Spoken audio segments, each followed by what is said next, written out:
அஸ்ஸலாமு அலைக்கும் பிஸ்மில்லா. எல்லாத்துக்கும் வணக்கம். வாங்க, இன்னைக்கு கோதுமை அல்வாவுக்கு பாருங்க, கிட்டத்தட்ட 8 மணி நேரம் ஊற வச்சிருக்கிறோம். இந்த கோதுமையை ஊற வச்சுட்டு இங்கே பாருங்க, இங்கே அரைச்சாச்சு. இங்கே கொஞ்சம் அரைச்சி இப்போ பால் எடுக்கிறதுக்காக இது பண்ணிட்டு இருக்கோம். நல்லா இதை வடிகட்டி பால் எடுக்கணும்.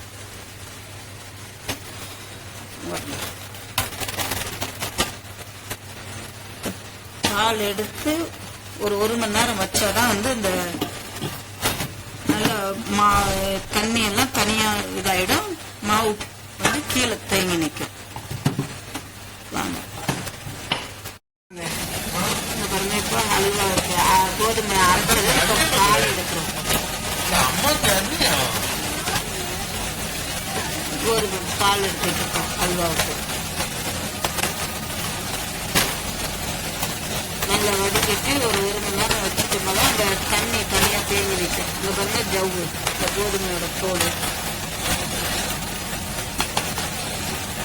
நல்லா வடிகட்டிடணும். சம்பா கோதுமை 2 வாட்டி வடிகட்டி, இது 3வது வாட்டி வடிகட்டுறோம் அல்வாவுக்கு. ஆனால் இது இங்கே விற்கிற கோதுமைக்கு இது இங்கே மிஷினில் போய் வர்றது, தோலெல்லாம் எடுத்துகிட்டு வருது. நம்ம தொலி எடுக்காமலாம் இருக்கும். அப்போ ரொம்ப நேரம் ஆகும். கிட்டத்தட்ட 8 மணி நேரம் ஊறணும். 8-10 மணி நேரம் இந்த மாவு கோதுமை ஊறினா தான் உங்களுக்கு அந்த பக்குவம் கிடைக்கும். இல்லைன்னா நமக்கு பால் கிடைக்காது. ஒரு மாதிரி திரியாக தண்ணி மாதிரி வரும். 8 மணி நேரம் ஊற வச்சு எடுத்துன்னா அதனால் பால் கெட்டி பால் கிடைக்கும். பால் நல்லா வடிகட்டி எடுத்து வச்சுருக்கிறோம். ஒரு அரை மணி நேரம் இருக்கும். அப்புறமா இங்கே பாருங்கள், 2 மணி நேரம் வச்சதுக்கப்புறம் தண்ணி அப்படியே தெளிஞ்சு வருது. தண்ணியை மட்டும் நல்லா வாங்கி எடுக்கணும்.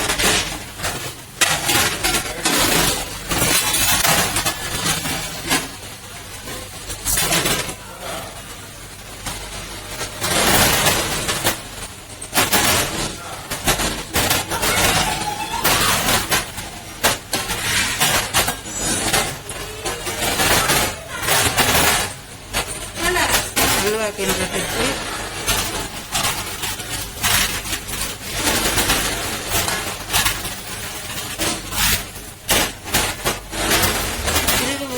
இதோ 2-3 மணி நேரம் வச்சோம்னா இன்னும் தெரியும். ஏன்னா எங்களுக்கு நேரம் இல்லை, அதனால இப்போ எடுக்கணும்.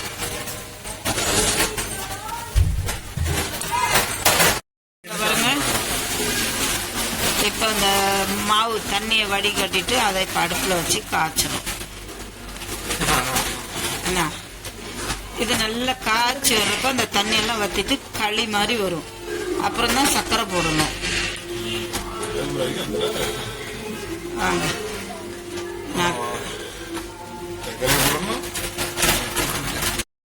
இங்க பாருங்க, அந்த கோதுமை இது கஞ்சி காய்ச்சா அப்படியே கெட்டியாக வருது. பார்த்தீங்களா? பாருங்க, அப்படியே மாவு எப்படி கெட்டியா வருதுன்னு. இது இன்னும் கொஞ்சம் விட்டு சர்க்கரை போட்டணும். பிடிக்க ஆரம்பிச்சு இங்க பாருங்க, மாவு இப்ப நல்லா வெந்து வந்துருச்சுங்களா? இந்த ஒரு கை கிராஸ் ஆகுது, தெரியுதா உங்களுக்கு? கை இல்ல, இது அகப்பை. பாருங்க,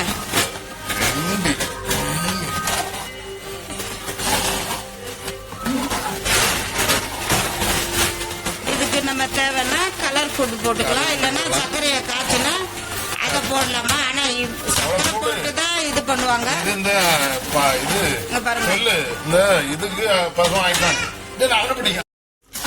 இப்பதான் ஆகுது. இங்க பாருங்க, மாவு வெந்து வந்துருச்சு. நெய் போட்டிருக்கிறோம். மென்றது தெரியுதா? நெய் அடி பிடிக்காம இருக்க. இங்க சர்க்கரை இது காய்ச்சறாங்களாம். ஏன்னா கலர் ஃபுட்டு போட்டால் உடம்புக்கு கெடுதலாம். அதனால இயற்கையாக சர்க்கரையை கரைச்சி ஊற்ற போகிறாங்க. இது திருநெல்வேலி அல்வா. ஏன்னா திருநெல்வேலி அல்வா தானே ஃபேமஸ்ஸு. பாருங்க,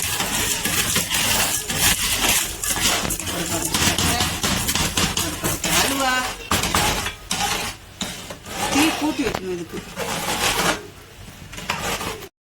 இங்க பாருங்க, நெய் ஊற்றி அந்த மாவை கிண்டிக்கிட்டு இருக்கிறோம்.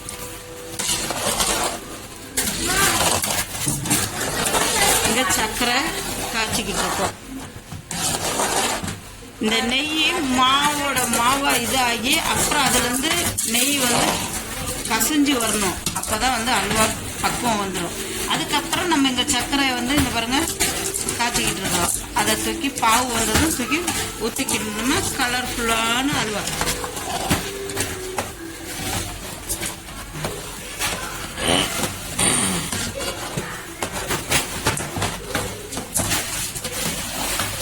இப்போ கொஞ்சம் சட்டி அசைதானியும், ஆனால் கொஞ்சம் பிந்து அசையாது. சொல்லு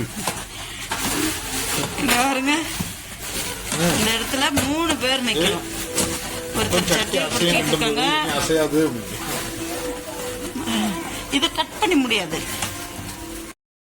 இங்க பாருங்க, கொஞ்சம் எண்ணெய் விட்டு மாவு அடி பிடிக்காத அளவுக்கு வேக வச்சுட்டோம். கொஞ்சோண்டு எண்ணெய் போட்டோம்.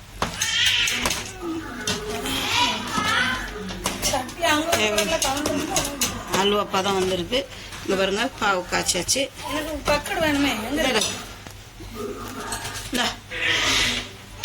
கண்ணா, இதை கொஞ்சம் கிண்டு போகுது. கிண்டு இங்க பாருங்க, அங்க சக்கரை பாவு காய்ச்சாச்சு. துணி எடுத்துக்க.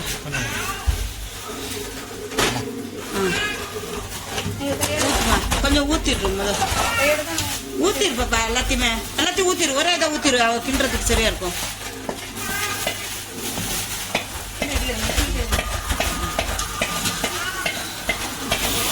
இயற்கையான கலர்ஃபுல்லான அல்வா.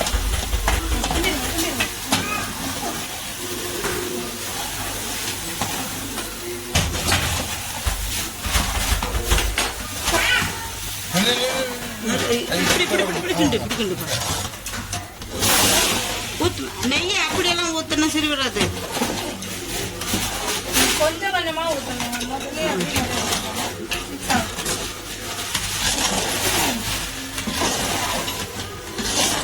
பாருங்க,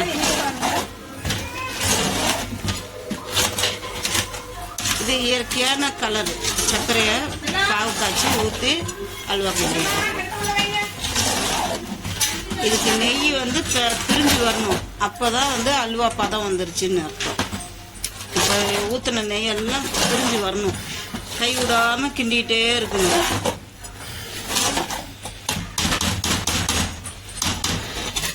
பிடிச்சிக்க, சட்டியை பிடிச்சிக்க.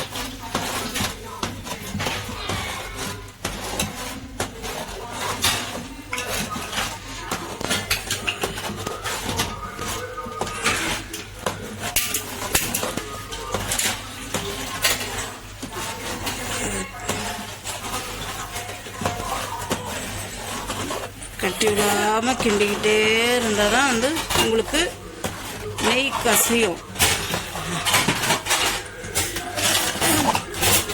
அல்வா கிண்டுறது ஈஸி இல்லை, ஆனால் தின்றது எவ்வளோ ஈஸியாக இருக்கும் தெரியுமா? ஆமாம், கரெக்டாக இருக்குப்பா.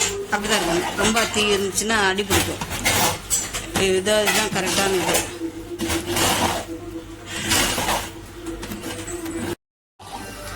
முந்திரி பருப்பு வறுத்து போட்டிருக்கிறோம் நெய்யில். இது பிடிப்பா பாருங்க. இப்போதான் எண்ணெய் கசிய ஆரம்பிக்குது பாருங்க. எண்ணெய் சைடில் மினுமினுப்பாக தான் எண்ணெய் இப்போதான் கசியுது. எண்ணெய் கசிஞ்சு வருது பார்த்தீங்களா?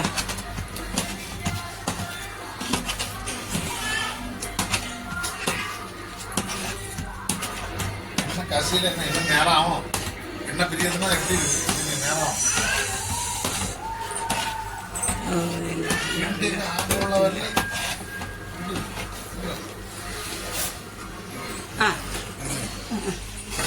சரி. நல்ல வேலை. பாருங்க, இப்பதான் எண்ணெய் நெய்யெல்லாம் நம்ம ஊற்றின நெய்யெல்லாம் பிரிஞ்சு வரும். அப்போ இன்னும் கொஞ்சம் நெய் போட்டோம்னா இன்னும் நிறையா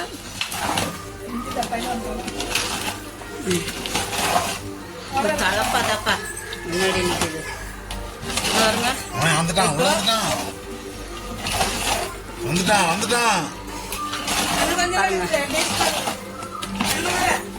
போதும் அது நெய் இனி பிரியறது தானே, அதை கிண்டிகிட்டே இருக்கணும், கை விடாமல் கிண்டிகிட்டே இருக்கணும்.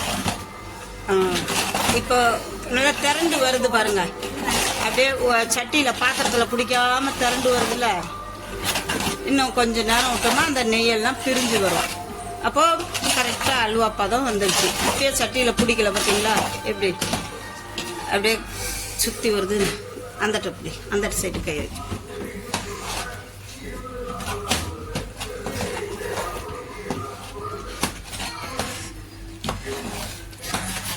பாருங்க, சட்டியில் பிடிக்காம வரணும்.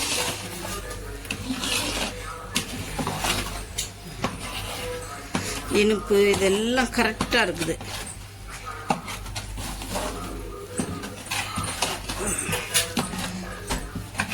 எப்படிமா இருக்கு அல்வா? நல்லா இருக்கா? சூப்பராக இருக்கும்.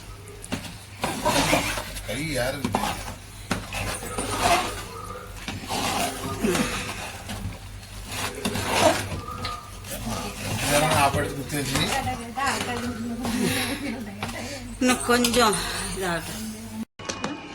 இங்கே பாருங்க, நெய் வந்து இப்போ பிரிஞ்சு வருது. கொஞ்சம் நம்ம மேலே எக்ஸ்ட்ரா நெய் விட்டோம்னா நல்லா தாராளமாக பிரிஞ்சு வரும் நெய். இது இயற்கையாக சர்க்கரையை காய்ச்சி ஊற்றி கிண்டுறது. நேச்சுரல் கலர், அந்த கலர் பொடி எதுவுமே போடல. இது உடம்புக்கு கெடுதலும் இல்லை. வீட்டில் நீங்களும் அது மாதிரி செஞ்சு சாப்பிடலாம். சூப்பராக இருக்கும். பார்த்தீங்களா, பாத்திரத்தில் கொஞ்சம் கூட அப்படியே ஒட்டாமல் எவ்வளோ அழகாக வருதுன்ட்டு அப்படியே சும்மா எவ்வளோ அழகாக. மாஷால்லா மாஷால்லா. பாப்பா கையை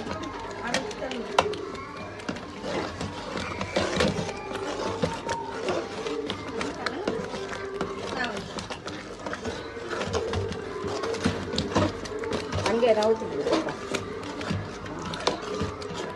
இங்கே வருதுங்களா, சும்மா சங்கு சக்கரமான்ட்டு அப்படியே சுற்றி சுற்றி வருது. இப்போ அல்வா முடிய போகிறப்ப இது, ஏன்னா இப்போ கொஞ்சம் தெறிக்கும். எண்ணெய் நெய் ஊற்றுனதெல்லாம் இப்போ கசியறதுனால தெரிச்சு கை மேலெல்லாம் விழுவோம் நெய்.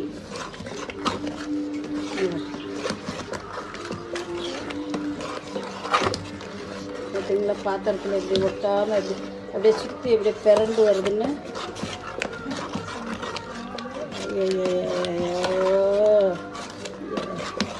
பாருங்க,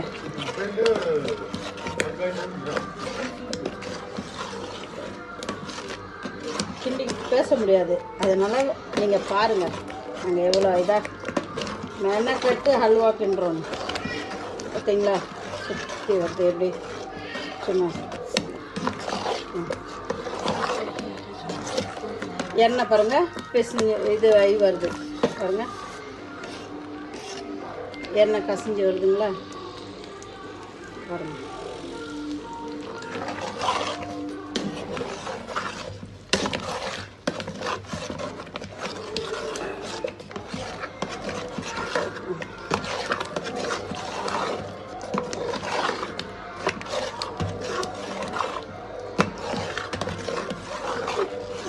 இப்படி அடி பிடிக்காமல் கரெக்டாக ஒரு 2 நிமிஷம் விட்டு கிண்டணும்னா அதை எண்ணெயெல்லாம் பிரிஞ்சு இனி அல்வா தயார்.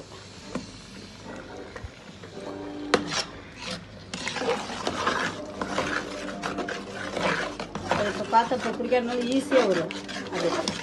ஆனால் கையில் தெரிக்கும் பார்த்து. சரியா? ஓகே, பதம் ஆயிடுச்சு அல்வா.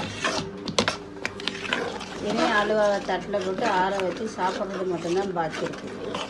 வாங்க, இந்த சேனல் பிடிச்சிருந்தா ஷேர் பண்ணுங்கள், சப்ஸ்கிரைப் பண்ணுங்கள், மறந்துடாதீங்க. மிக்சிங் சேனலுக்கு லைக் பட்டனை ப்ரெஸ் பண்ணுங்கள்.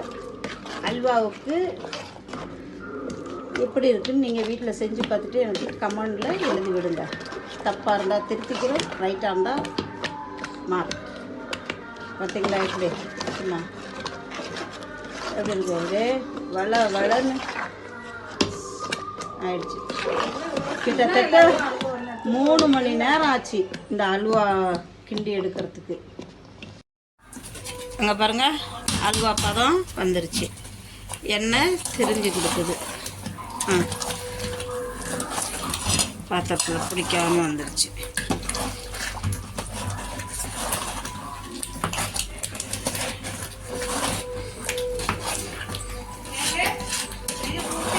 இங்கே பாருங்க எப்படி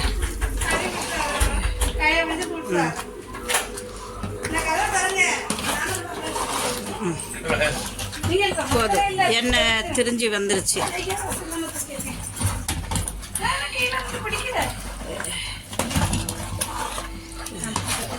ஓகே ஓகே பாப்பா.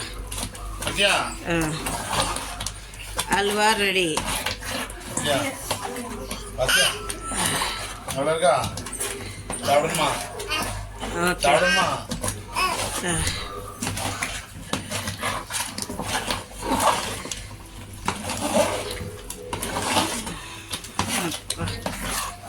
அல்வா தயார். பாருங்க, நம்ம எண்ணெயும் நெய்யும் விட்டது திரிஞ்சு வந்துருச்சு. ஆனால் கிண்டுறப்போ கொஞ்சம் இதாக கிண்டணும், தெறிக்கும். கையில் பட்டுச்சுன்னா சதையோடு பிச்சுக்கிட்டு வந்துடும். பாருங்க எப்படி பார்த்தீங்களா? பாருங்க, சட்டியில் பிடிக்காம வந்துருச்சு. இப்போ பிஸ்மில்லா. இனி அல்வா தயார். ஆஃப் பண்ணியிருப்பேன்ப்பா. வாங்க, நீங்களும் இதே மாதிரி வீட்டில் செஞ்சு பாருங்கள். செம்ம சூப்பராக இருக்கும். கடையில் வாங்குறத விட நம்ம வீட்டில் செய்கிறது தான் ரொம்ப நல்லாயிருக்கும். தாராளமாக இருக்கும். பாருங்கள்.